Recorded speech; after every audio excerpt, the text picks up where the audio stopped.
మొన్న తిరుపతికి సంబంధించి తిరుమలలో దర్శనానికి సంబంధించి బారులు తీరినటువంటి వాళ్ళు తిరుపతిలో ఉంటే అక్కడ తొక్కిసలాట ఆ సందర్భంగా జరిగిన మరణాలు.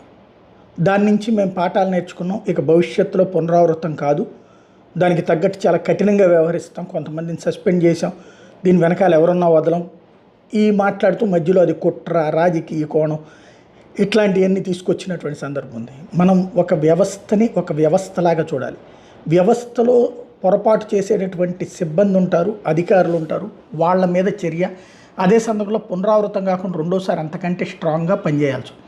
అది వదిలేసి రాజకీయాలు చేసుకుంటూ కూర్చుంటే వచ్చే సమస్యలే ఎదురవుతుంటాయి. ఇవాళ తాజాగా సింహాద్రి అప్పన్న ఆలయం దగ్గర తొక్కిసలాట కాదు, అది డైరెక్ట్గా అక్కడ గోడ కూలి చనిపోయినటువంటి వాళ్ళు 7. చందనోత్సవానికి సంబంధించినటువంటి కార్యక్రమం